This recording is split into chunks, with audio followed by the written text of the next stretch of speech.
Il y a tout juste un an, Ford annonçait officiellement sa décision de fermer son usine de Blanquefort en Gironde.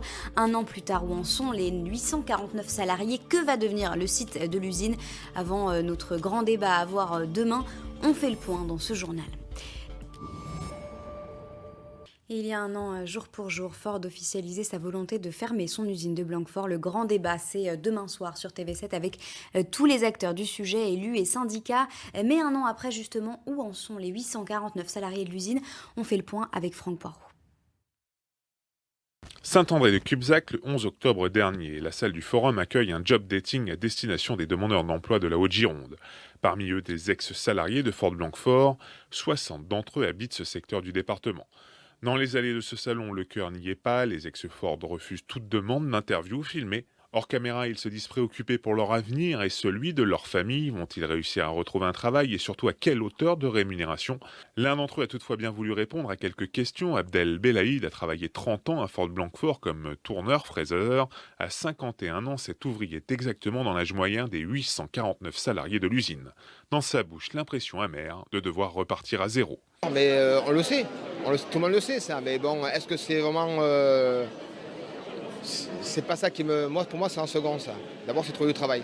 Il faut être bien dans sa tête, être dans la vie sociale de tous les jours. Après, le salaire, je pense que ça suit après. Abdel Belaïd souhaite pouvoir intégrer la centrale nucléaire du Blayais. Comme 421 de ses collègues, il a signé un congé de reclassement.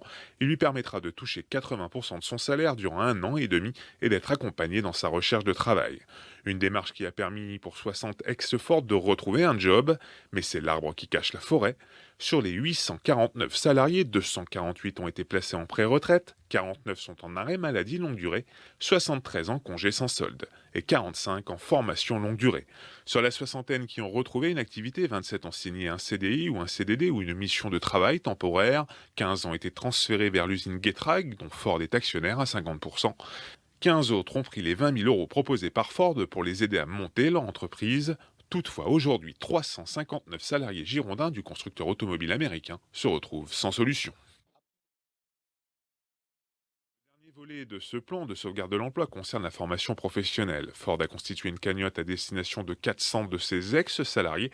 Le montant se monte en moyenne à 15 000 € pour chacun d'entre eux. Les dispositions de ce plan, qui étaient jusqu'alors sur la base du volontariat jusqu'au 1er octobre dernier, s'appliquent à tous les ex-Ford de manière obligatoire depuis cette date.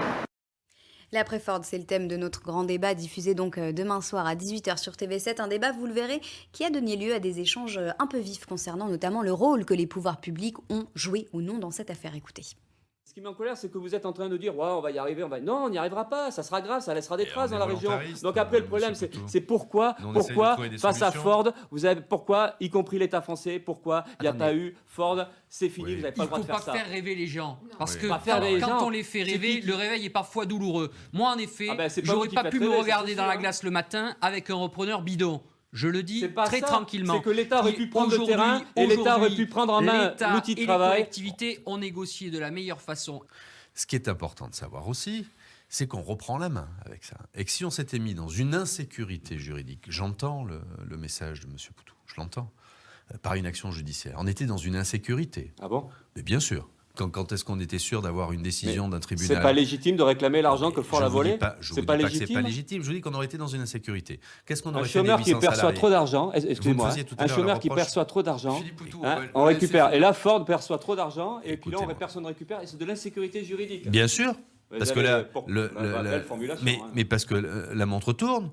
Et ce qui est important, c'est pour les 800 salariés qu'il faut reclasser. Les paroles fortes d'il y a un an. Bien sûr. Mais bien sûr, mais maintenant, on est pragmatique. Non, mais attendez. Ça veut dire quoi? Il faut agir, prendre des décisions. Il y a une usine qui ferme, il y a 2000 emplois qui vont disparaître. Si je suis dans votre stratégie et que je me les farcis en tête à tête, demain, ils ferment le site d'à côté. C'est ce que vous souhaitez? Il y a des droits sociaux, il y a une législation. Moi, je pense aux salariés, Monsieur Poutou. Je suis un pragmatique.